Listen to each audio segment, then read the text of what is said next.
Hey you guys, welcome back to my channel. I'm not going to do my full intro because this is a 30 some minute video. And this is like one of the Risa Tisa stories if y'all have watched that video. But this one is called Who the F Raised Me. And this is a transgender man. This man was born a woman, but he was telling his story about how his mother treated him and his siblings as a kid and why he's not had any contact with his mother in 10 years. And the reason I brought up the transgender part because he will be talking about his childhood when he talks about his hymen and things like that. And I don't want y'all to miss the whole fact of he was a girl and be like, what do you mean? But yeah. So if you will, just give this video a like. And if you're not subscribed to the channel, you can subscribe to the channel for more videos. And last but not least, let me know what y'all think in the comment section below. Narcissist and an abuser. And I have been no contact with her, as in zero contact, for 10 years now. Story time. So let's start off with the fact that my mother, when I was maybe about 3 years old, 3 or 4, divorced my father and left him for her sister's husband. So my sister was also my cousin, and my stepfather was also my uncle. I had a twin brother who passed away when we were 2.5 years old. And he passed away due to medical negligence. And my mother won a $250,000 settlement. As soon as she received the money is when she divorced my father and left him for my uncle. And she packed us up and moved us to South Florida into this big ass house. So now I'm living with my mother, my uncle, stepdad, my cousin, stepsister, my brother, and my 2 half brothers who my mother smuggled in from Jamaica in their teenage years. Now, my mother's Jamaican. If you know, you know. But she was also nuttier than squirrel shit. My mother had convinced herself that my sister, who's also my cousin, wanted to have relations with her father. So let me clarify. My mother had convinced herself that my sister, my stepsister, wanted to have sex with her own father. And because of that, she treated her like shit and used to beat her bloody every chance she got. The craziest thing is, of all of my siblings, I'm the only one that didn't run away. And there is so much more that happened, like so much more. Let me know if you want a part 2.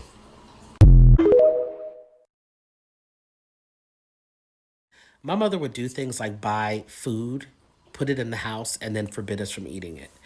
And it really made no sense. I remember one time when she had bought some crybabies. Y'all remember crybabies, the little sour gum candies that you could get like the ice cream truck and shit like that?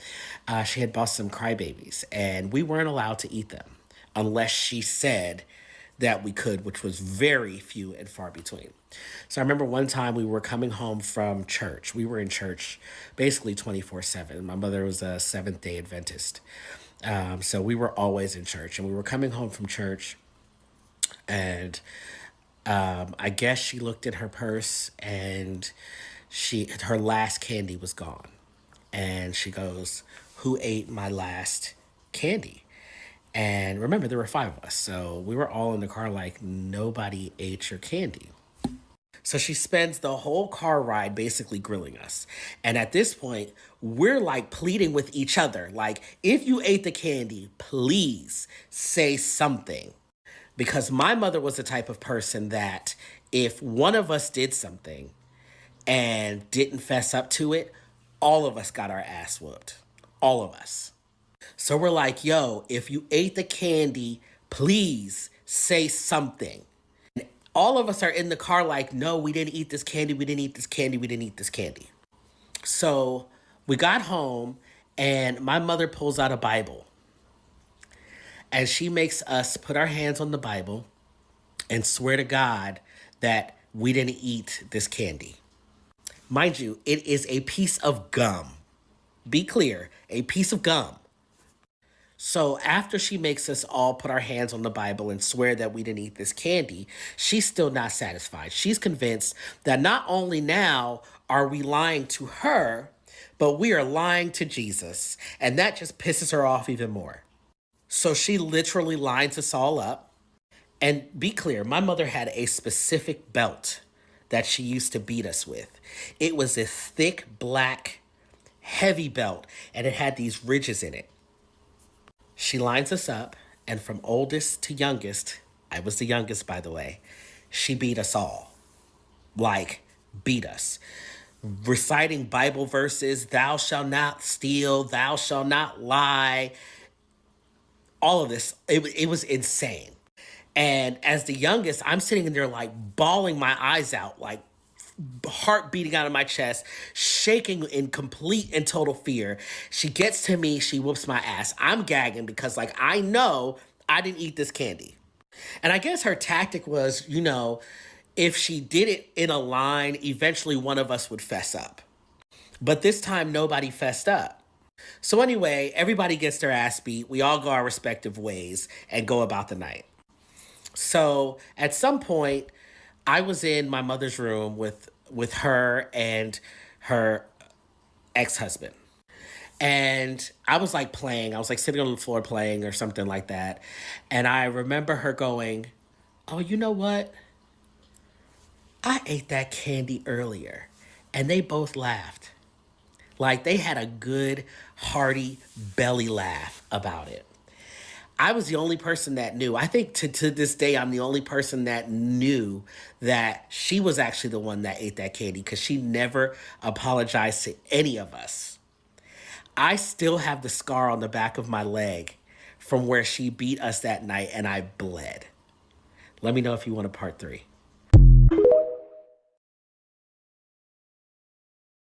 So, my mother was a narcissist and abuser, and I've been no contact with her for 10 years. For those of you who are new here, I'm a transgender man, which means that I was born female or assigned female at birth, however you want to say it. There was a time in middle school where we lived in like a predominantly white neighborhood, and all of my friends were white. I went to a mostly white school. And I mean, as black people, we know that for the most part, white people get away with things, white kids get away with things that black kids don't get away with. So my sister and I's friend at the time, who was also our next door neighbor, like literally lived right next door to us. And it was in one of those neighborhoods where there wasn't very much room in between your house and the other person's house. Like you were next door neighbors, baby. So anyway, their front door was right next to the gate that entered into our backyard. You had to go around like the side of the house to get to the backyard. My next door neighbor at the time thought it would be funny to hang a open condom over my gate. I had no idea it was there. My stepsister had no idea that it was there either. My mother got home and saw this condom hanging over the gate. Now, the condom was just opened. It wasn't used. It's not like there was any excrement in there or anything of that nature. Anyway, she proceeded to accuse my sister and I, my stepsister, cousin, whatever, and I of having sex. Now, again, this is middle school. And we're both sitting here saying, like, no, nobody's having sex. It was just a prank. Like, that's what it must have been, yada, yada, yada, yada. Again, my mother was an RN. So she proceeds to take us upstairs and check our hymens. Now, this is a trigger warning because this part does contain talks of SA or sexual assault. Upon checking my hymen, my mother discovered that I was not a virgin. She got her belt out, and at the end of her belt, basically grilled me about who I was having sex with. And I'm telling this lady, hey, I am not having sex. Like, I'm not having sex. I'm not having sex. There's nobody that I'm having sex with because I wasn't willingly having sex with anyone. She would not let it go. She kept grilling me, kept grilling me, kept grilling me. Finally, I let her know that my half brother, her son, was essaying me. Stay tuned for the rest in the next video.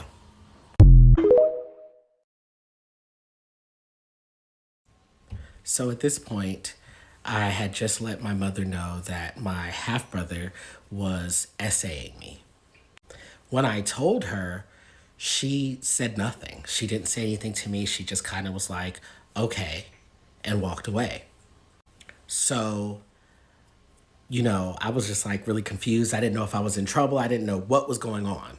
I had no idea what was happening.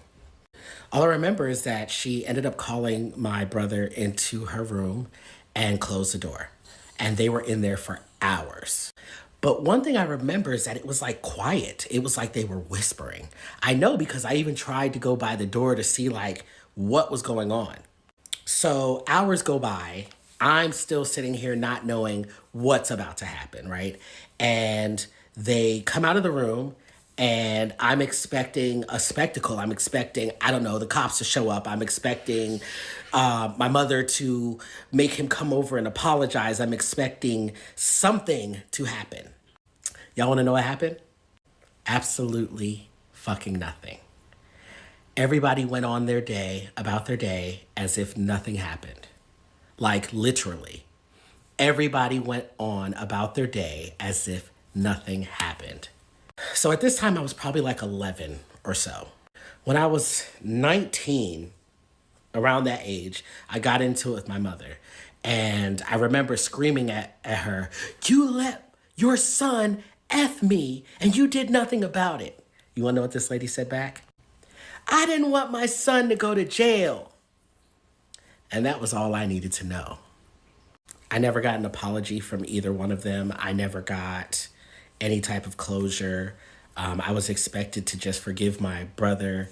I'm also no contact with him.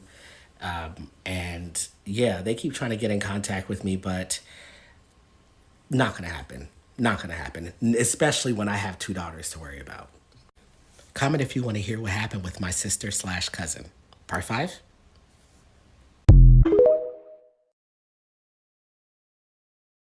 So y'all remember I told y'all that my mother treated my stepsister like shit. She used to make her walk around with her head down. So think of the color purple. You know how Celie had to act around Mista?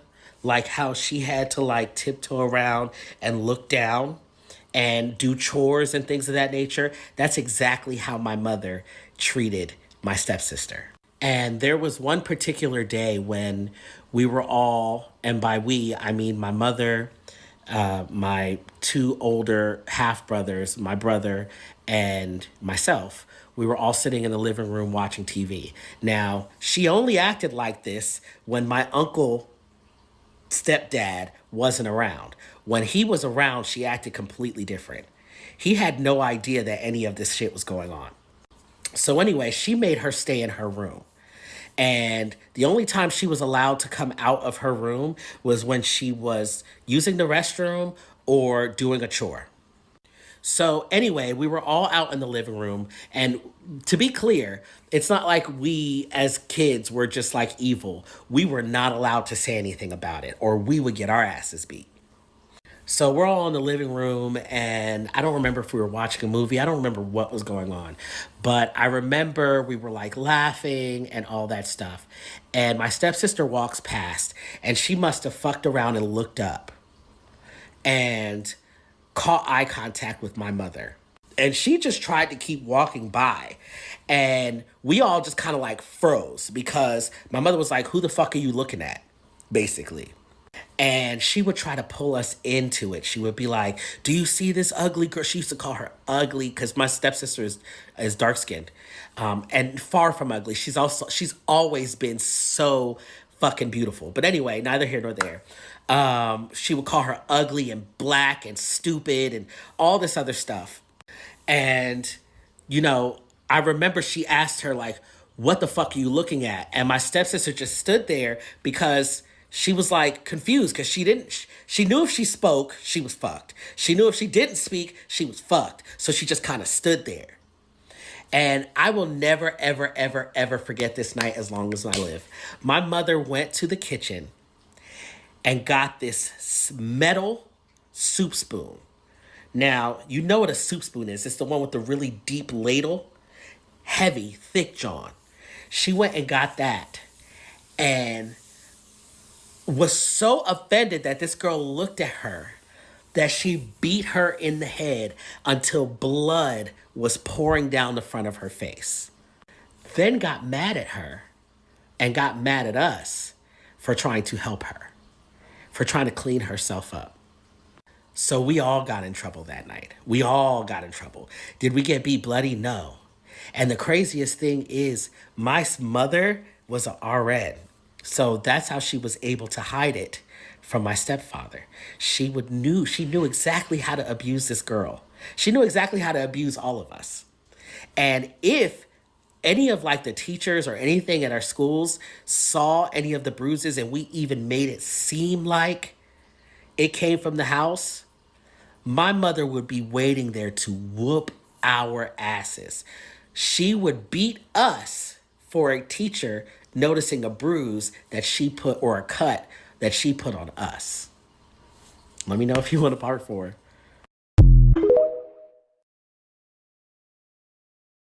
So my mother kicked me out over a man. When I believe this was ninth grade for sure. Her boyfriend or whatever he was at the time called, and I was like, oh, she's not here. She should be home from work at an X amount of time. No attitude, no nothing. My mother gets home in a rage.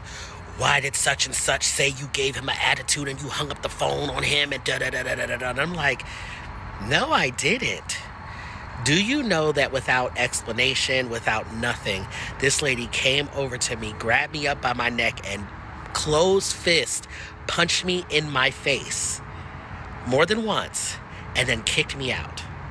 The only reason why I was allowed back in the house is because my brother begged and pleaded for her to let me back in the house. Not the first time she kicked me out, or the last time she kicked me out, but another time that sticks out to me was when she kicked me out due to my lifestyle. I didn't do anything to her. She just kicked me out, and I was still in high school. I was a senior in high school, and I had good grades. I did great in school. I played on the flag football team. I played on the basketball team. And that wasn't good enough for her, apparently. And she kicked me out, and then she moved 4 hours away and left me there with nobody.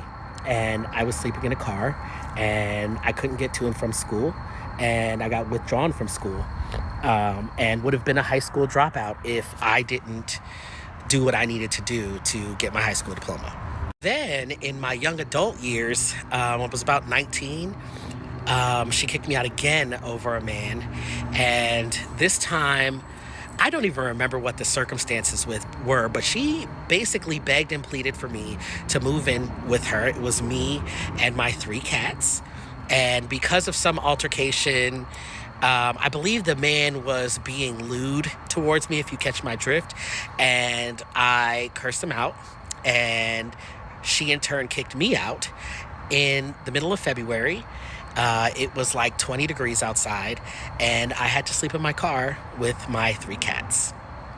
So yeah, I just had a lovely mother, and those are only 3 instances in which she kicked me out. She kicked me out way more than that. And I just kept letting it happen, because if you've ever been in contact with a narcissist, you know that they will discard you and then they will love bomb you. This is not just for intimate relationships. This is for familiar relationships, platonic relationships. A narcissist is going to narcissist every time. Let me know if you want another part.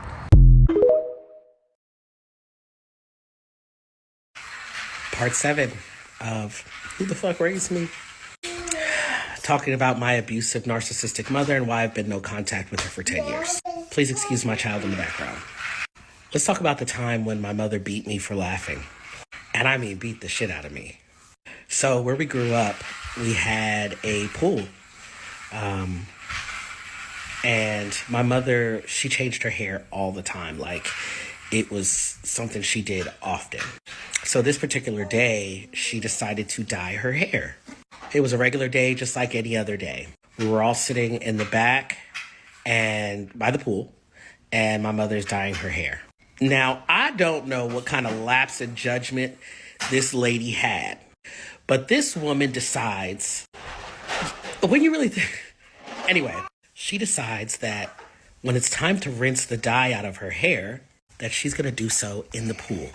Yes, the pool. The pool that has chlorine in it. She decides to wash the dye or rinse the dye out of her hair in the pool. And when she was done, her hair was like every color of the rainbow. I'm not even kidding. It was like, I'm talking red, green, blue. I was a child, okay? You pull your hair out from out of the water and dry it, and it's every color of the rainbow. I'm gonna laugh. My mother beat me so bad that day. She beat me and beat me and beat me. And then she made me stand in the Florida sun by the pool with one leg. Okay, so try to picture it. I was standing on one leg, holding the foot of another leg, and holding my ear right next to the pool so that if I lost my balance, I would fall into the pool. All because she decided, as a grown woman, to rinse her hair in chlorinated water while there was dye in it. Daddy. Let me know if you want another part. Part 8 of my mother was a narcissistic, manipulative abuser, and why I've been no contact with her for 10 years. So, what a lot of people don't know is that I'm actually legally blind. When I was a kid, I would tell my mother that I couldn't see, and she would not listen to me. She had herself convinced that I just wanted glasses. I thought glasses were cool, and I just wanted them so badly that I would lie that I couldn't see. I was struggling in school, and I was getting in trouble for not getting good grades, but I could not see. Even my teachers were telling my mother that I couldn't see. So I was getting beat left and right. I was getting my ass whooped left and right because my grades were slipping. Now, keep in mind, I was the type of child that really, really liked school. I was one of those kids, right? I enjoyed getting good grades. So it was bothering me. It was upsetting me and my homegirls that I was getting bad grades as well. I remember one day I was standing there trying to watch TV. I would have to stand and watch TV because I could not see it. I had to be like up on it to watch TV. And I remember I was standing really close to the TV, and my mother snuck up behind me and, first of all, hit me in the back of the head, and then beat the shit out of me and made me sit on the couch. And I'm crying and crying and crying and crying and telling her that I could not see the TV. Eventually, after many times of my teacher having to reach out and me like begging her, she took me to the eye doctor. I'll never forget it because, again, we lived in Fort Lauderdale, Florida. There was an eye doctor located in Sawgrass Mills Mall. And so we went to this eye doctor, and I got my eye exam. And I remember the guy, the optometrist saying, "I'm sorry, ma'am, but your daughter is legally blind." And my mother's eyes damn near bulged out of her head. I had to get these thick ass glasses. Oh my God. And she got me like the plastic frames. Now, this lady had money. She was in the Bahamas and Jamaica all the time. She had money. She got me the cheapest pair of glasses. Then I got my ass beat for breaking them. I was only like 7 at the time. 7 or 8. I was still in elementary school. You know, this lady never apologized to me for beating my ass and blaming me and telling me that I was just lazy and that's why I was doing bad in school. Yeah, good times.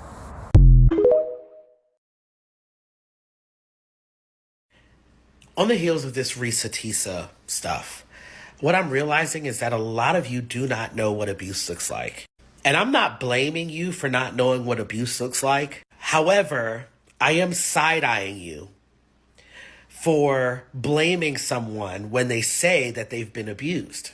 So, this person says, choosing to be blind to lies isn't getting abused. It's called being desperate for something to work out. You went against your own morals, but you be blessed. That you be blessed was for me. Anyway, is lying abuse? Is one lie abuse? No. Are a few lies abuse? No.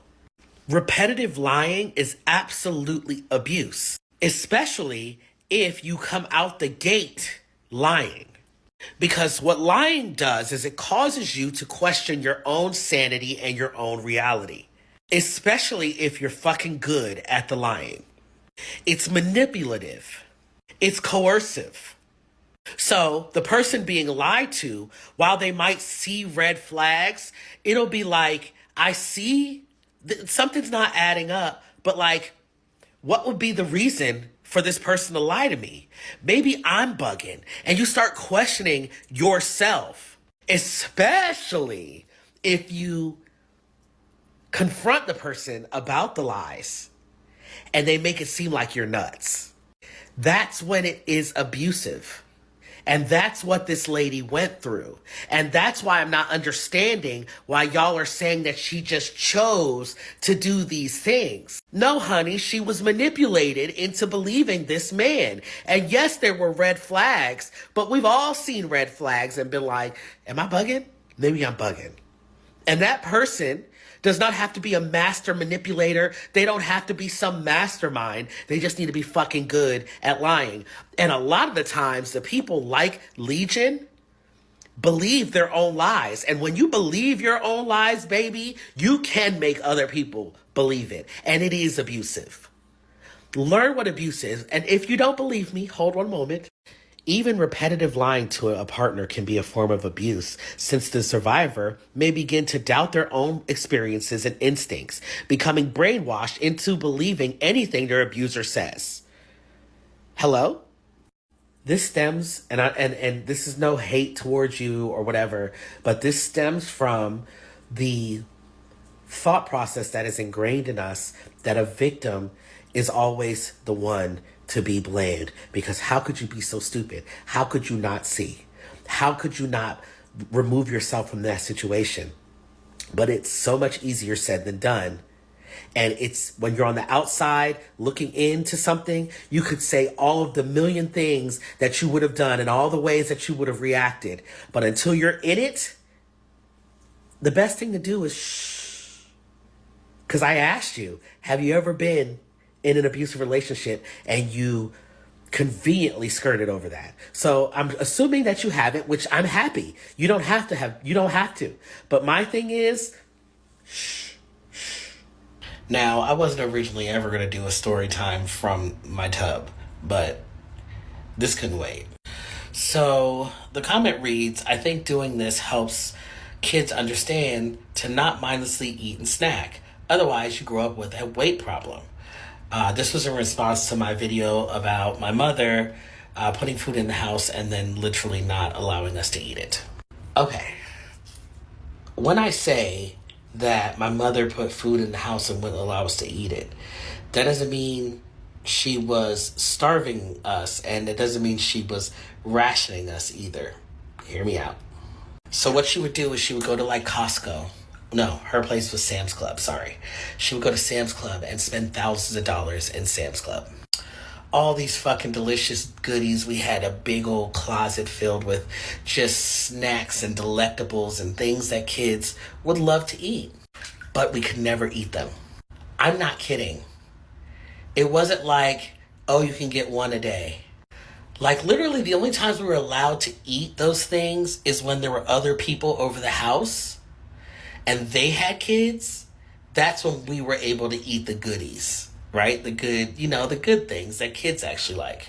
On the flip side of things, I always hear people talk about, well, if my kid doesn't want to eat the dinner that I make, then they're just going to go to bed hungry. That is such a triggering statement for me, and here's why. When we were kids, my mother would make these big, huge plates. It didn't matter if she knew that the food that she put on those plates was something we didn't like. My mother, again, is Jamaican, and she uses different types of pepper sauces that she's made, usually made with scotch bonnet peppers, including the seeds. And if you've ever had that, you know how fucking hot that shit is. She didn't care that it was too spicy, that it literally hurt our mouths, noses running, eyes watering. She didn't care. She would sit us around the table with that same belt I referenced, the black one with the ridges, and a stopwatch. And we had a minute and a half to clean our plates. We are in elementary school, mind you. Shoveling food down our mouths while crying, while being in fear, while knowing that you're not going to finish this food because if you eat too fast, you're going to throw up because you don't like what's on your plate. Or maybe you're just full and the portions were way too big for you. We spent a lot of time either not being able to eat food or literally being beat into eating food.